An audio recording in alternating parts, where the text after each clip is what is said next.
ऐसी दुनिया की कल्पना कीजिए जहां आसमान हमेशा नीला हो, एक भी बादल ना हो और बारिश की एक भी बूंद कभी न गिरे। सुनने में शायद ये अच्छा लगे, लेकिन असल में ये एक खामोश तबाही की आहट होगी। चलिए इसी डरावनी सोच की गहराई में उतरते हैं। ये सवाल किसी साइंस फिक्शन फिल्म का लगता है ना? लेकिन इसका जवाब हमारे प्लैनेट के साइंस के उस नाजुक बैलेंस में छिपा है। तो क्या होगा अगर वो वाटर साइकिल, जो हमारी पूरी जिंदगी का आधार है, अचानक बस रुक जाए? शुरुआत में तो असर बहुत मामूली सा लगेगा। हो सकता है कुछ लोग सूखी सड़कों और लगातार खिली धूप का मजा भी लें, लेकिन ये खुशी ज्यादा देर तक टिकने वाली नहीं। बहुत जल्द हालात खतरनाक तरीके से बदलने लगेंगे। तबाही की कहानी बहुत तेजी से सामने आएगी। सिर्फ 15 दिनों में नदियां सिकुड़ने लगेंगी और 10 साल के अंदर हमारी धरती धूल का एक गोला बनकर रह जाएगी। चलिए देखते हैं कि कैसे एक के बाद एक सब कुछ बिखरता चला जाएगा। सोचिए, सिर्फ 2 हफ्तों में दुनिया की छोटी नदियां और झरने सूख जाएंगे। वो जो पानी के बहने की आवाज है, जो जिंदगी का संगीत लगती है, उसकी जगह अब एक अजीब डरावना सन्नाटा होगा।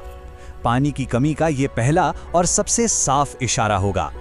हम जिसे फ्लैश ड्रॉट कहते हैं, यानी अचानक पड़ने वाला सूखा, वो पूरी दुनिया पर छा जाएगा।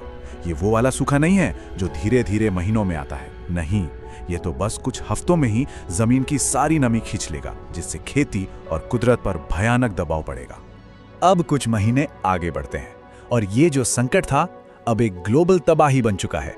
अब हम उस स्टेज पर पहुंच रहे हैं जहां दुनिया का चेहरा हमेशा के लिए बदल जाएगा। सिर्फ 6 महीनों के अंदर दुनिया की 50% हरियाली या तो खत्म हो चुकी होगी या फिर बस नाम के लिए जिंदा होगी। मतलब बिना बारिश के हमारे पूरे इकोसिस्टम की बुनियाद ही हिल जाएगी।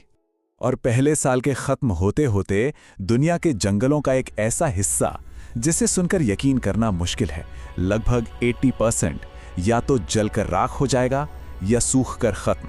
और ये 80% का आंकड़ा सिर्फ एक नंबर नहीं है, ये एक भयानक हकीकत है। पूरे महाद्वीपों पर ऐसी आग लगेगी जो महीनों तक धधकती रहेगी, जिसे कोई बुझा नहीं पाएगा।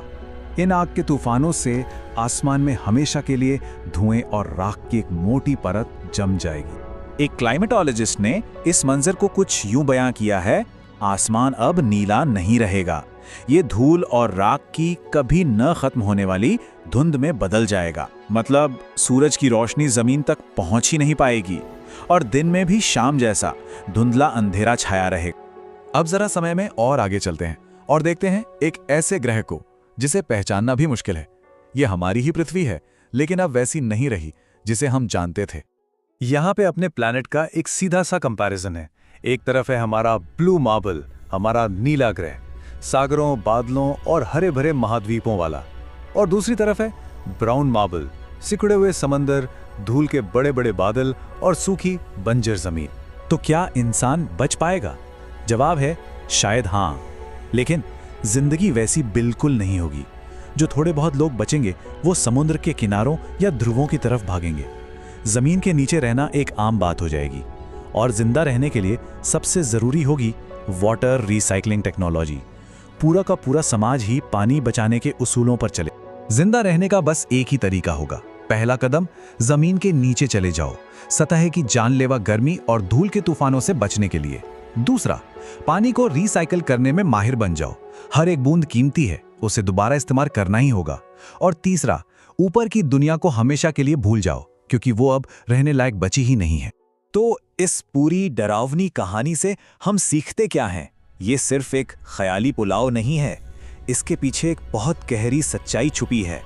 असल में ये पूरा थॉट एक्सपेरिमेंट हमें एक बहुत ही सीधी लेकिन गहरी बात बताता है कि वाटर साइकिल यानी जल चक्र ही हमारी धरती पर जिंदगी का असली इंजन है।